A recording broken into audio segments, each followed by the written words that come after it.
Les artistes béninois ont peur de mourir, et ceci artistiquement. Cela se remarque à travers plusieurs publications constatées ces derniers jours sur la toile. Insta Live oblige, période de Corona oblige. On en parle sur cette émission. Bienvenue sur Gladi.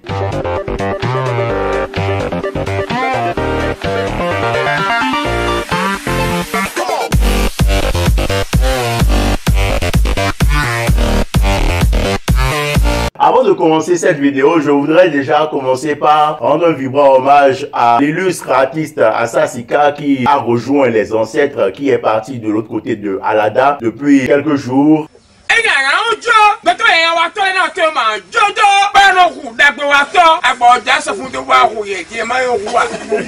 Le départ de Assa Sika a soulevé beaucoup de polémiques. Dans tous les cas, ça fait partie d'une des premières raisons pour lesquelles la polémique a le plus enflé sur la toile. C'est surtout les conditions dans lesquelles cet artiste, qui est un artiste coté, pas de notre génération en tout cas, mais d'une génération, de la génération de nos pères, un artiste très coté, mais qui finalement est passé aux oubliettes, qui finalement est mort dans l'anonymat, dans le dénuement total. Un dénuement.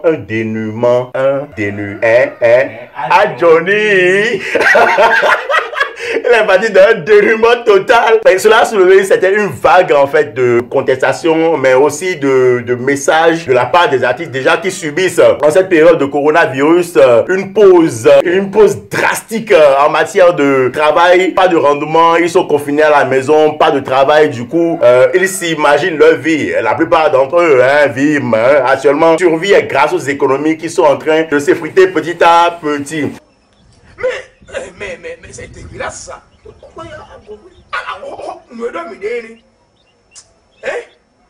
À côté de ça, Bissai, l'artiste du CCC, premier artiste signé sous le Major Universal, a annoncé son départ de Universal. Départ sous fond de polémique. Les fruits n'ont pas tenu la boîte des fleurs. L'espoir nourri par l'artiste en signant sous le Major Universal a tout fait d'être étranglé. Il a décidé de partir, de continuer sa carrière en solo. Raillerie, moquerie, leçons déplacées et tout. On fait éruption sur les réseaux sociaux. Face à tout cela, face à cette condition de l'artiste, face à ces railleries, face à ce sort que l'on réserve à nos artistes béninois, je vais faire une parenthèse avec l'artiste Tiaf, signataire aussi du label Mekopo, qui a décidé de faire son apparition sous fond de polémique aussi avec la fameuse Clara, qui s'est vue aussi lynchée parce que sa sortie n'a pas fait l'unanimité, beaucoup de railleries, beaucoup de moqueries, beaucoup de critiques. Face à tout ça là, beaucoup d'artistes se sont levés et ont levé ce problème du traitement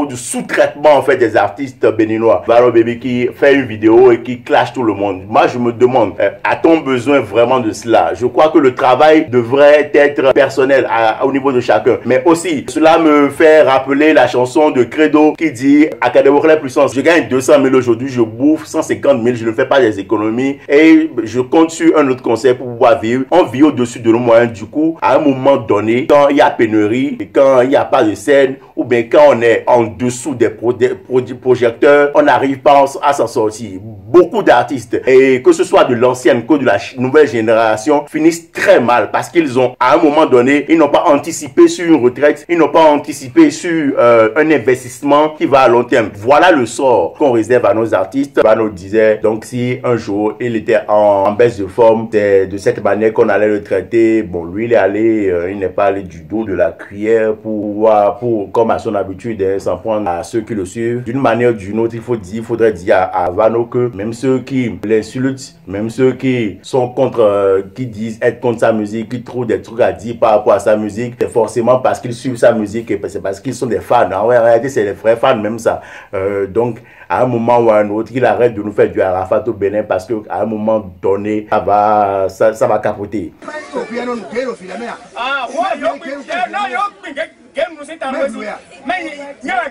Après ça, il y a Tiaf aussi qui a fait une publication et finalement il dit qu'il fera sa musique pour lui-même. Mais si tu fais ta musique pour toi-même, quel est le public qui viendra chanter à tes spectacles? Il faut arrêter d'être con à un certain moment de... Bon, arrêter d'être con. Hein. Oui, d'être con. Il faudrait que vous arrêtez de bavarder, que vous commencez pas à travailler. Je fais partie en fait de ceux qui critiquent le travail des artistes, mais je pense que à un moment ou à un autre, il faudrait que les artistes comprennent que le travail qu'ils font, c'est c'est un business. À un moment donné, même quand la production n'est pas, puisque c'est une question de production de l'esprit, à un moment, il n'y a toujours pas d'inspiration, mais il faut pouvoir maintenir le rythme, il faut pouvoir maintenir le style, il faut pouvoir maintenir le mythe de l'artiste. Et maintenir tout ça, ça demande des moyens. Et quand un artiste n'est pas capable de réinvestir, les artistes que vous adulez, qui sont des artistes qui vivent à l'extérieur du pays, ont toujours un business plan, ont toujours eu des affaires à côté, mais vous restez là cantonné sur le peu que vous produisez,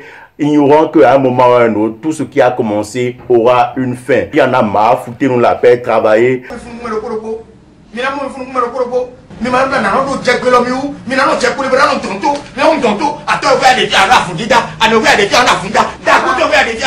C'est comme ça ici. Parce que la musique c'est un business et si vous considérez ça comme un business, vous ne devrez pas vous plaindre. Les anciens ont mal vécu leur vie. Il y a quelqu'un qui est éternue devant moi. Top Gloire dit bisous bisous.